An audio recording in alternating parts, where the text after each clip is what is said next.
In the year 846, black sails came gliding up the river Tiber.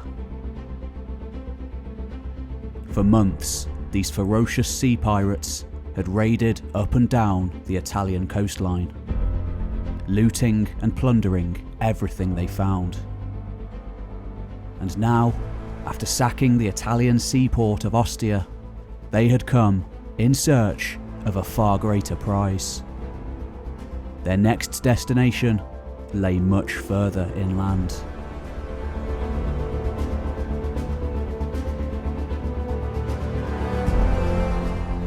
Professional soldiers, blooded from a lifetime on the high seas. The raiders had been working on knowledge gleaned over the course of several decades. Information that suggested the existence of undefended riches there for the taking, further inland along the Tiber. There was a great city. Once, long ago, it had been the centre of the world, the beating heart of an empire that had stretched from the Atlantic to the Persian Gulf. But that was in ages past.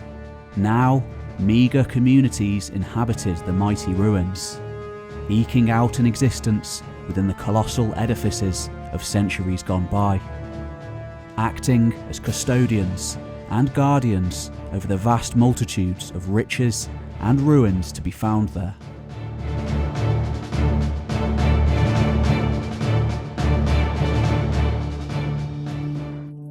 All in all, the population of the great city of Rome likely stood at around 30,000, still populous for Western Europe, yet a far cry from the hundreds of thousands of citizens and slaves who had once populated the city in ages gone by.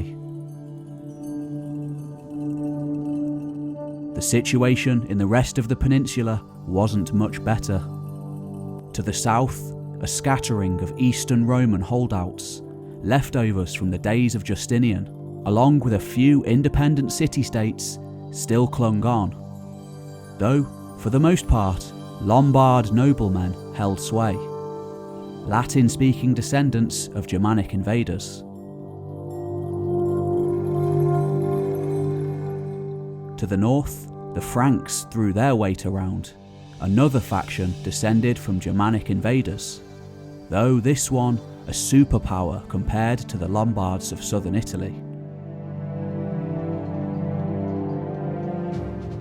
During the 8th century, both of these peoples had been powerful, though now both found themselves embroiled in brutal civil wars, made so much worse for the Franks by Viking invasions from the north. Yet, it wasn't the Norsemen who threatened Rome in 846.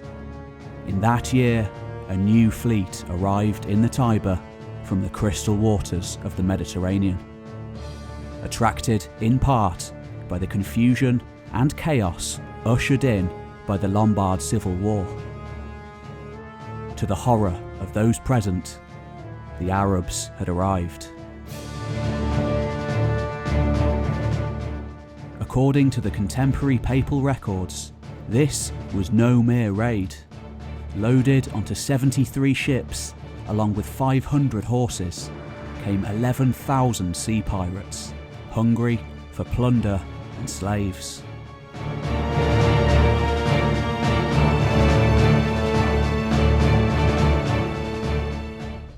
According to the Neapolitan sources, the pirates came from the recently conquered island of Sicily, sailing north from the metropolis of Palermo directly to the great city itself.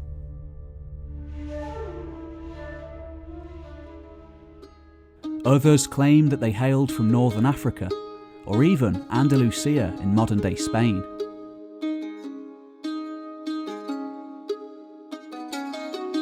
Ultimately, for the Christian writers of the time, it didn't matter where they came from. If the contemporary sources are to be believed, this was one of the largest forces yet seen in the area. And most importantly, it represented an existential thunderbolt to the very heart of Western Christendom.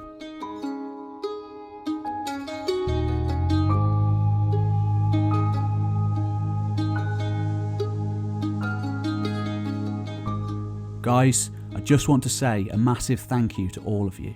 As many of you know, I'm now able to do this full time. This is a dream come true for me, and I can't thank you enough. Some of you may know that I actually run 2 other channels as well as this one, both of which I've recruited my brother to help out with narration and editing. The first one, Voices of the Past, is essentially an extension of History Time. We recreate primary sources from history, word for word, in a similar style to this channel. The third one is dedicated to my other great passion, science fiction and fantasy.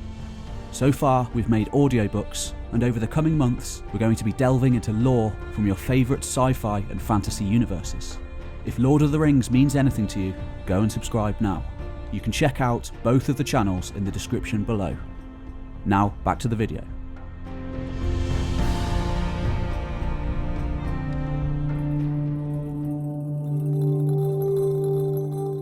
By the mid-9th century, the once mighty city of Rome stood on the verge of oblivion, largely depopulated and dilapidated as the result of a waning in influence over the years, and most recently suffering from the hemorrhaging of Carolingian power that had followed the death of the great king Charlemagne.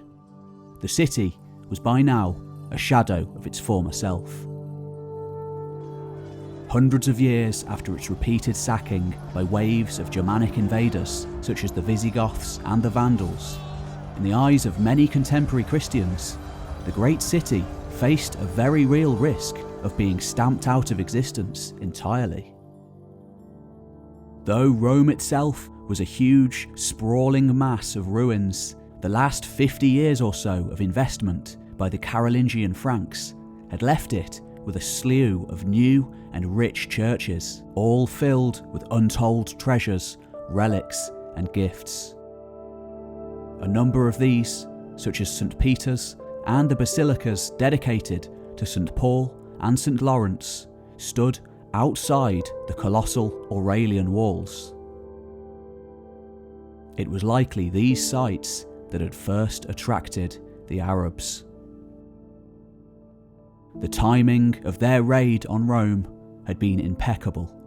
Just 2 years earlier, in 844, a significant Frankish force, led by Charlemagne's grandson Lothair, had been in Rome for the coronation of his son Louis as the new king of Italy.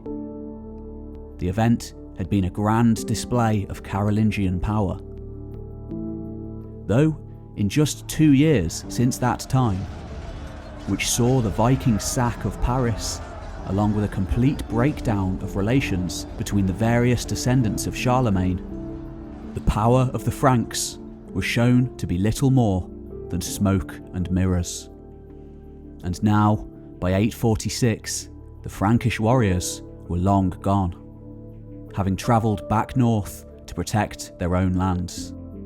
To the south, the vicious war between Salerno and Benevento raged on, with both Rodelchis of Benevento and Sicanulf of Salerno now utilising Arab mercenaries as their main fighting forces.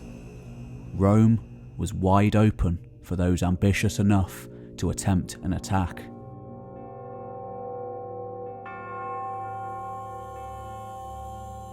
It wasn't long before that day came.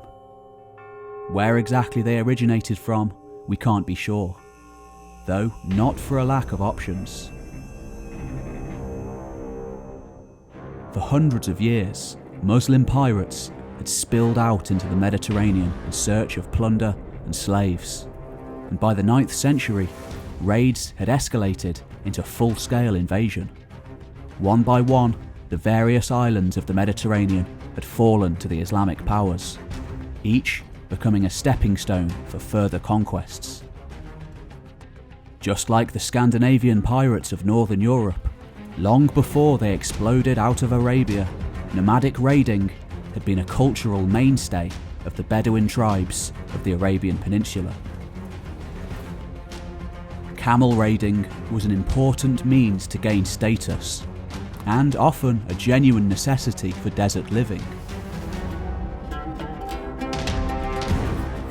Like Scandinavians, Bedouins had long raided the sedentary peoples who lived on the fringes of their lands in order to gain plunder and economic wealth.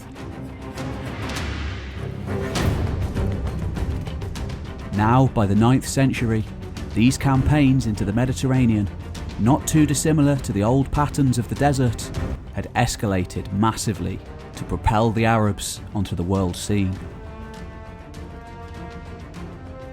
In Arabic poetry, camels had long been known as the ships of the desert, and now their ships had become camels of the sea.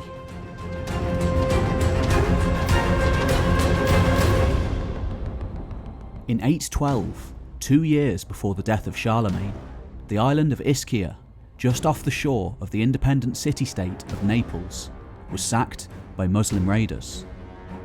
That same year, the island of Sicily, a Roman holding for close to 1,000 years, saw its first groups of Muslim conquerors. In 824, the island of Crete, another Eastern Roman province, was conquered, perhaps by a fleet of Andalusian exiles from the Iberian Peninsula. By 827, North African Muslims, under the Aghlabid dynasty, began their coordinated conquest of the island of Sicily. 4 years of vicious fighting later, though Roman holdouts remained, they had achieved a firm grip on the island by capturing the city of Palermo, again aided by a force of Andalusians from Iberia.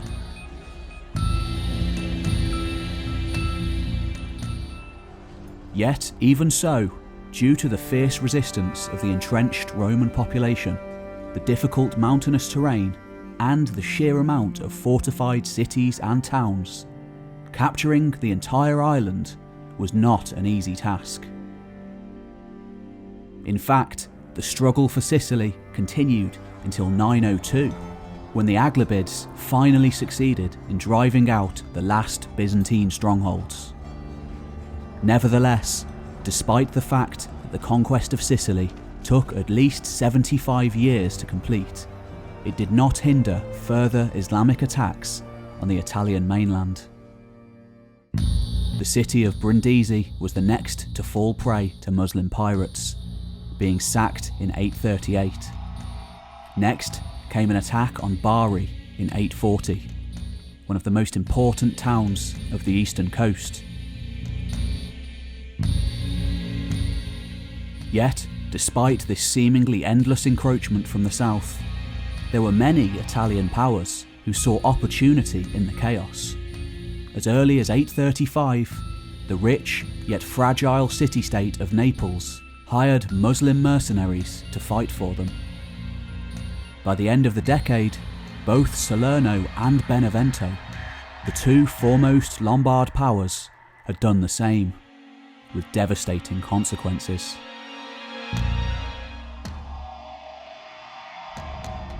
By 842, a force of Muslim pirates attempted to capture the city of Ponza, but were beaten back by the combined forces of Naples and Gaeta. In the same year, however, the Aghlabids finally succeeded in taking the city of Messina in Sicily, thus completing the conquest of most of the island.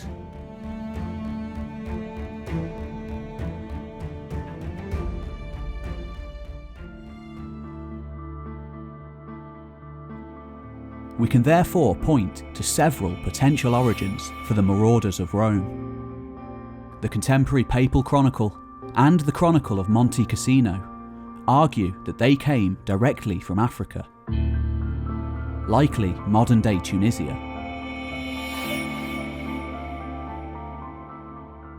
The Liber Pontificalis, however, has them raiding Corsica before attacking the great city, suggesting a potential Andalusian origin. We know that from the early 9th century, Corsica played an important role in the struggle of the Andalusians to control the Tyrrhenian Sea. being used as a launching pad for attacks against Liguria and Tuscany on the Italian mainland. The Annals of Fulda add further evidence to this argument, claiming that the looters were Maori or Moors, a term often used to describe Iberian Muslims. Nevertheless, a number of modern scholars tend to suggest that the raiders may in fact have been outcasts from the other Muslim states of the time, operating outside the remit of the established powers, and thus could very well have hailed from all over the Mediterranean. Regardless of where they had originated, by the late summer of 846, it was clear that they had one destination in mind. The Pope at the time, Sergius II, essentially a client to the Frankish kings, though still the spiritual leader of Western Christendom, apparently failed to heed the warning signs of steadily encroaching raids, making little effort to oppose the invaders. The Liber Pontificalis stresses that it was God who sent the avenging pagans to wipe corruption from the Holy City.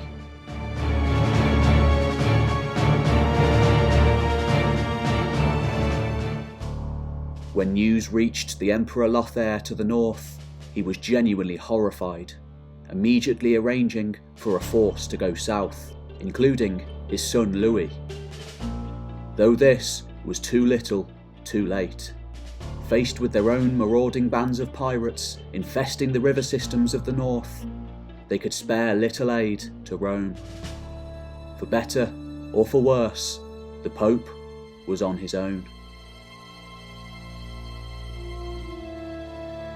In late summer, after the sack of Ostia, the raiders sailed on unopposed into the Tiber. Soon enough, they arrived at the outskirts of the city, terrified citizens fleeing before them into the relative safety of the Aurelian walls. Built more than 5 centuries earlier by the Emperor Aurelian between 271 and 275, and added to by Maxentius at the beginning of the 4th century, the Germanic Generalissimo Stilicho between 401 and 403, and by Justinian's general Belisarius in 536. After all these renovations, the walls stood at around 12 metres high and were 19 kilometres long. They had 381 towers and a moat. However, there were barely enough men in the city to man the battlements, let alone sally forth to drive away the invaders. Yet, nonetheless, by all accounts, small groups of Roman defenders did oppose the attackers, backed up by visiting Lombards, Franks, Saxons, and Frisians, many of whom weren't warriors at all, but young noblemen training for scholarly careers in the city. In desperation, this makeshift force of Franks, Saxons, and Frisians, eager to prove their worth, were recruited from schools around the city and dispatched alongside a makeshift militia to harass the invaders.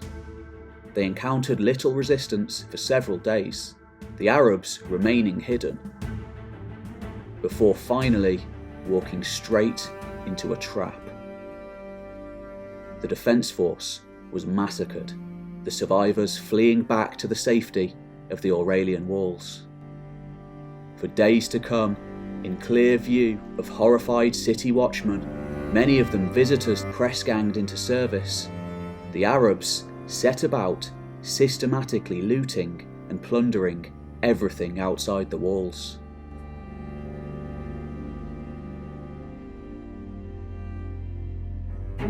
Several contemporary or near-contemporary accounts exist of the sack, and though slightly conflicting at times, they paint a vivid picture of the horror felt by the residents of the city.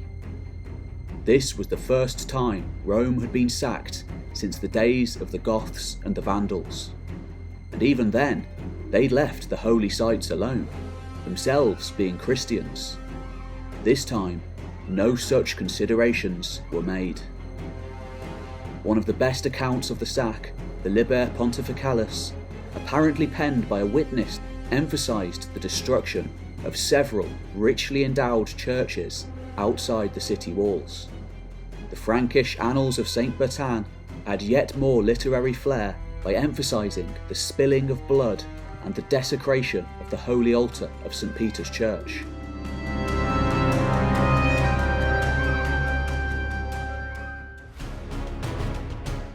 The basilicas of Old St. Peter's and St. Paul's outside the walls were sacked, their relics loaded up onto the waiting ships of the Arabs. There, however, according to the Christian writers, they came up against their first serious issue since arriving in the area. Looming over them stood the mighty Aurelian walls. In reality, however, the attack was probably never meant to breach the city walls, the pickings outside being more than enough to justify an attack. Thus, after sacking the churches entirely successfully, the Arabs pulled out. They'd helped themselves to vast amounts of wealth and loot, and they could always come back.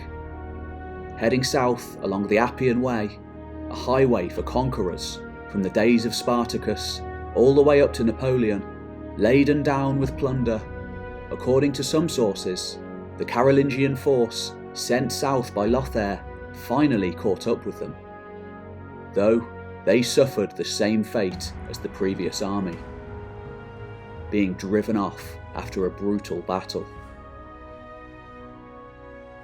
In the south, near the town of Gaeta, a combined Lombard army was thrown together, though when it became apparent that their own cities were not at risk, the attackers being preoccupied with getting away with their loot, the attack was called off. Some sources stress that a divine retribution was dealt out to the attackers as they plied out into the sea, a storm smashing many of their ships to pieces. Though this may well have been simple, wishful thinking. In all likelihood, though nowhere near as devastating as the earlier sacks of Rome, the raid had been incredibly successful. The aggressors never managed to breach the inner sanctum of the city, though that had probably never been their intention.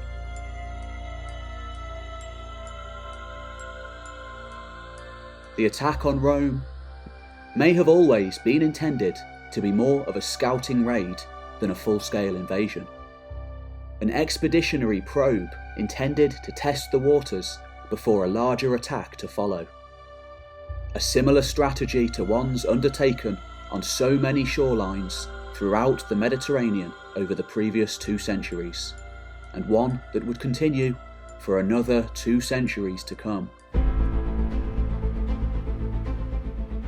Soon enough, word spread amongst the various groups of Arabic pirates and mercenaries at large in the south of Italy. The north was ripe for the picking too. As word spread throughout the Christian world of the raid, the citizens of Rome knew that the Arabs would be back, potentially in larger numbers than before. In response, they inaugurated a new pope, without even waiting for imperial consent from the north. This new pope was younger, more energetic, and most importantly, he was willing to do whatever it took to defeat the invading attackers from the south. His name was Leo IV. A Roman by birth and a high-ranking church figure, Leo had been an obvious choice for the influential position. Immediately upon his inauguration, he set about repairing churches that had been damaged in order to raise the morale of the city. But, most importantly, he instigated the creation of a vast new defensive wall on the right bank of the Tiber that encircled the Church of St. Peter and would provide a safe haven for the inhabitants of the city on the occasion of another attack. This defensive structure would eventually become known as the Leonine Wall. Leo also put the existing walls of the city into a thorough state of repair, entirely rebuilding 15 of the great towers encircling the once mighty metropolis. He was also the first to enclose the Vatican Hill with fortifications. All this he did with money skillfully negotiated from Louis II. Meanwhile, the vicious civil war between Salerno and Benevento raged on. By 847, neither prince was in a position to stop the capture of Bari by Rodelchis' former mercenaries. Thus, under Sordan, the self-proclaimed Sultan of Bari, the east coast of southern Italy became the centre of a short-lived Islamic emirate. Sordan's pirates held on to the city for decades to come, until they were finally dislodged at great effort by Louis in 871. Nevertheless, in Rome, Pope Leo spent much of his time tirelessly urging the various Italian princes and dukes into coming together to form a common front against the Arabs. In 849, his worst fears were confirmed, and his precautions justified when yet another invasion fleet was spotted outside the ancient seaports at the mouth of the Tiber. Whether it was the same fleet, we can't be sure, though this time the city was ready. Leo's tireless stream of diplomatic overtures had finally paid off when he successfully summoned together the combined navies of the Italian maritime cities to form into a defensive pact. Led by Caesar, the son of the Duke of Naples, papal vessels sailed alongside ships from Naples, Gaeta, and Amalfi. Interestingly, though the papal coalition now sailed to make war against the invading Arabic navy in the Tyrrhenian Sea, both Caesar and his father had a long history of collusion with the Arabs against their regional rivals. Perhaps this force was seen as different to ones that had come before, finally warranting a common Christian front against the Muslims. Apparently aided again by a fierce storm that fortuitously helped the Italian armada, in the spring of 849, a great sea battle was fought just outside of Ostia. The victory won there by the Italian navy is often considered one of the most famous and important in the entire history of the papacy. It may have prevented another sack or even outright conquest of Rome by the Aghlabids of Sicily. The importance of this battle cannot be understated.